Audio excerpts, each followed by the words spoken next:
नमस्कार दोस्तों, modern India के इस नए लेक्चर में आप लोगों को स्वागत है।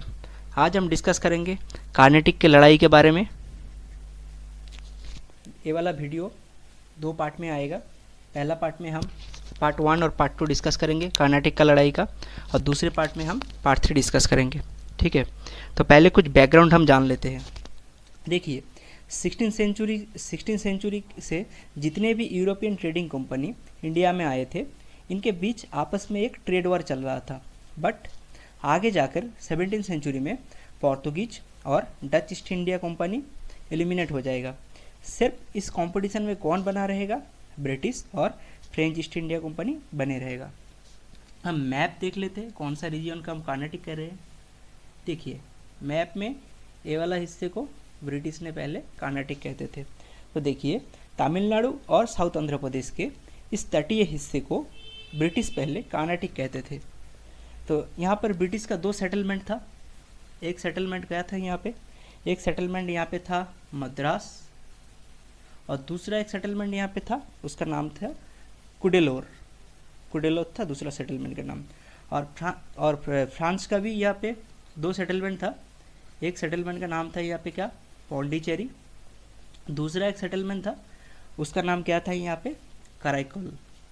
ठीक है, तो यहाँ पे हम देखेंगे। देखिए, यहाँ पे कर्नाटक का जो कैपिटल है उसका नाम क्या था? उसका नाम था आरकोट। और आरकोट का नवाब कौन था? आरकोट का नवाब था अनवरुद्दीन था आरकोट का नवाब। तो आरकोट पहले पार्शियली इंडिपेंडेंट था, बट वो निज़ाम को अपना टैक्स देते थे। हैदराबाद का जो निज़ाम है उसको अपना सालाना टैक्स वो देते थे। तो उसके बाद देखेंगे एंग्लो फ्रेंच रिवैल्री हम देखेंगे। ठीक है, तो 18th सेंचुरी के शुरुआत में ही ब्रिटिश और फ्रेंच अपना अपना सुप्रीमेसी वर्ल्ड में एस्टेब्लिश करने के लिए कंपटीशन कर रहे थे। इंडिया में कौन सा सिनेरियो चल रहा था तब हम देखेंगे। इंडिया में कौन सा सिनेरियो चल रहा था? मुग़ल बादशाह औरंगजेब के डेथ होने के बाद निज़ाम ने अपने आप को इंडिपेंडेंट घोषित कर दिया था, और कौन अगला निज़ाम बनेगा इसको लेकर एक सक्सेसर वॉर चल रहा था। इन घरेलू मुद्दे पर ब्रिटिश और French east India company involve हो रहे थे। और इंडिया में कर्नाटक का जो रीजन है और बंगाल का जो रीजन है, इन दोनों रीजन में ब्रिटिश और फ्रेंच के अंदर कंपटीशन चल रहा था। तो हम देख रहे हैं वर्ल्ड के अंदर भी इन दोनों का कंपटीशन चल रहा है, और इंडिया के अंदर इन दोनों कंट्री का जो कंपनी है, ब्रिटिश ईस्ट इंडिया कंपनी और फ्रेंच ईस्ट इंडिया कंपनी, इन दोनों के अंदर यहाँ पर भी कंपटीशन चल रहा है। तो कार्नेटिक वॉर का पहला फेज हम डिस्कस करेंगे। पहला फेज कब से कब तक था? पहला फेज हम यहाँ पे देख रहे हैं 1746 से 1748 तक का जो पीरियड है, ये है पहला फेज। तो इसका रीज़न क्या था वो हम देख लेते हैं पहले। देखिए, ऑस्ट्रिया के किंग के डेथ होने के बाद अगला राजा कौन बनेगा, इसको लेकर उनके परिवार में झगड़ा हो गया। इसमें फ्रांस ने एक गुट को मदद कर रहा था, और दूसरी तरफ ब्रिटिश ने दूसरा गुट को मदद कर रहा था। दोनों ने आमने सामने आए, मतभेद हुआ, और यहाँ पे वार छिड़ गया दोनों के अंदर। 1740 में दोनों के अंदर वार छिड़ गया। इस लड़ाई के असर इंडिया में भी देखने को मिला। 1745 में क्या हुआ? एक ब्रिटिश जहाज़ ने फ्रांस के एक मर्चेंट नेवी पर अटैक किया। इसी से कार्नेटिक वॉर का शुरुआत इंडिया में भी हो जाता है। ठीक है, तो फ्रांस का तब गवर्नर कौन था? पौंडीचेरी में तब था डुप्ले था फ्रांस का गवर्नर। फ्रेंच गवर्नर तब था डुप्ले के पास पहले नेवी नहीं था, इसलिए उन्होंने मॉरिशस का फ्रेंच गवर्नर ला बोर्डेनियर के मदद लेने के लिए उनको बुलाया। ला बोर्डेनियर ने फौरन उनका नेवी लेकर आया 1746 में, और दोनों ने मिलकर हमला किया ब्रिटिश पर। तो उन्होंने क्या किया? उन्होंने मद्रास को कैप्चर किया, और जितने भी ब्रिटिशर्स थे सबको प्रिजनर ऑफ वॉर बना लिया गया था यहीं पर।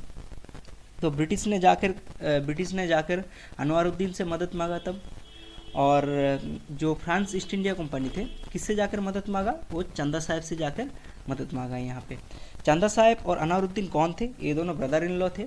अनवरुद्दीन थे नवाब के बेटे, आरकोट का नवाब के बेटे थे, और चंदा साहब थे इसका ब्रदर इन लॉ थे, ठीक है। तो आगे जाकर यहाँ पे एक वार होता है। इस वार का नाम क्या था? इस वार का नाम था बैटल ऑफ अडियार। अडियार नदी के किनारे ये वार हुआ था, इसलिए इसका नाम दिया गया है बैटल ऑफ अडियार। इसको कभी कभी बैटल ऑफ सेंट थॉम के नाम से भी जाना जाता है। अक्टूबर 1747 में ये वार हुआ था। तो इसमें किसको जीत मिला? इसमें फ्रेंच को, इसमें फ्रेंच का जीत हुआ। ओवरऑल हम यहाँ पे क्या देख रहे हैं? इंक्लूसिव वार हो रहा है यहाँ पे, मतलब कभी फ्रेंच जीत रहे हैं, कभी ब्रिटिश जीत रहे हैं, ऐसा ही वार चल रहा है यहाँ पे। तो इस वार का सिग्निफिकेंस क्या था ये हम देखेंगे यहाँ पे, ठीक है। तो सिग्निफिकेंस क्या था? फ्रेंच के 1000 आर्मी ने अनवरुद्दीन का 10,000 सैनिकों को घायल कर दिया। मतलब कि यहाँ पे हम देख रहे हैं फ्रांस का एक आर्मी अनवरुद्दीन का 100 सैनिक पर भारी पड़ रहा था। तो इससे फ्रांस का क्या हो रहा था? इससे फ्रांस का मोरल जो है बूस्ट हो गया, ठीक है। ये इस लड़ाई का बहुत ज़्यादा सिग्निफिकेंट था। इसके बाद हम देखेंगे कौन सा ट्रीटी साइन होता है। इसके बाद हम देखते हैं treaty of isle of apple sign होता है, ठीक है। तो ये यूरोप के अंदर पेरिस में ये वाला ट्रीटी साइन हुआ था 1748 के अंदर। तो इसमें क्या कहा गया? इस ट्रीटी के तहत फ्रांस को मद्रास फिर से ब्रिटिश को लौटाना पड़ा।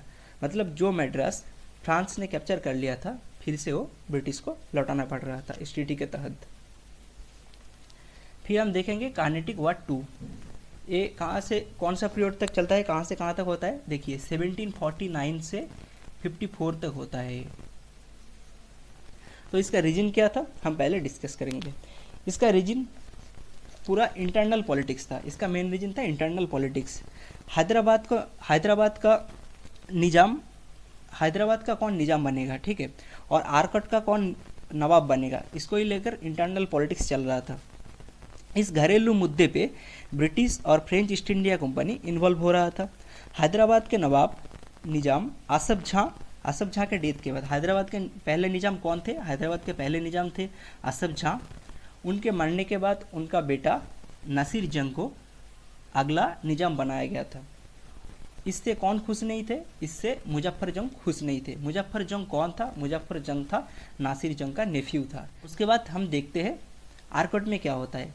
आरकट में हम देख रहे थे नवाब का बेटे कौन थे? अनवरुद्दीन था, और सॉन इन लॉ कौन था? चंदा साहिब। इन दोनों के बीच में भी सत्ता को लेकर छेड़खानी हो रहा था। उसके बाद देखते हैं क्या होते हैं। उसके बाद फ्रेंच के साइड से कौन सपोर्ट कर रहा था? फ्रेंच के साइड से सपोर्ट कर रहा था फ्रेंच गवर्नर डुप्लेक्स सपोर्ट कर रहा था, डुप्ले। और इंग्लिश के साइड से कौन सपोर्ट कर रहा था? रॉबर्ट क्लाइव सपोर्ट कर रहा था। और यहाँ पे कौन है? चंदा साहिब है आरकोट के साइड से। और यहाँ पे कौन है? अनवरुद्दीन है। और मोहम्मद अली कौन है? मोहम्मद अली है अनवरुद्दीन का बेटा। और हैदराबाद के साइड से कौन है? मुजफ्फर जंग लड़ रहा है यहाँ पे, और यहाँ पे नासिर जंग लड़ रहा है। तो पहले वार में हम क्या देखते हैं? अनवरुद्दीन ने यहाँ पर पूरी तरह हार गया और उसका यहाँ पे निधन हो गया था। नासिर जंग को उनका एक दरबारी ने मार दिया। मतलब यहाँ पे हम देख रहे हैं अनवरुद्दीन का भी डेथ हो गया और नासिर जंग का भी डेथ हो गया। मतलब नवाब फिर कौन बना? यहाँ पे जाके चंदा साहिब ने फिर नवाब बन गया है यहाँ पे। और यहाँ पे हम देख रहे हैं मुजफ्फर जंग फिर निजाम बन जाएगा। तो अभी जो डुप्लेक्स को हम देख रहे हैं ये सबसे तब अपने ये सबसे तब पीक पॉइंट में था। इनका जो परफॉर्मेंस था तब सबसे पीक पॉइंट में था। तो आगे जाके क्या होते हैं हम देखते हैं। तो अभी मोहम्मद अली जो है इसने जाकर अंग्रेज के पास, ब्रिटिश के पास मदद मांगा।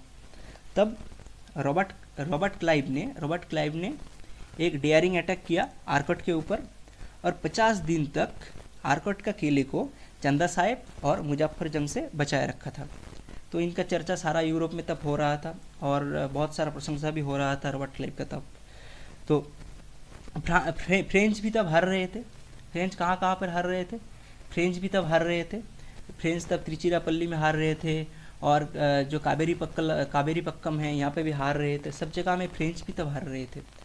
और डुप्लेक्स को जो फ्रेंच डायरेक्टर था, कंपनी का डायरेक्टर, उसने बुला लिया 1754 में, क्योंकि डुप्लेक्स से बहुत ही नाखुश थे कंपनी का डायरेक्टर, इसलिए उनको 1754 में बुला लिया गया था। तो इस वार का एंड कैसे होता है, तो end of Carnatic war 2 by TT of Pondicherry, तो यहाँ पे टीटी ऑफ पौंडीचेरी साइन होता है 1754 में, और कार्नेटिक वार सेकेंड का एंड होता है। Thank you for the lecture.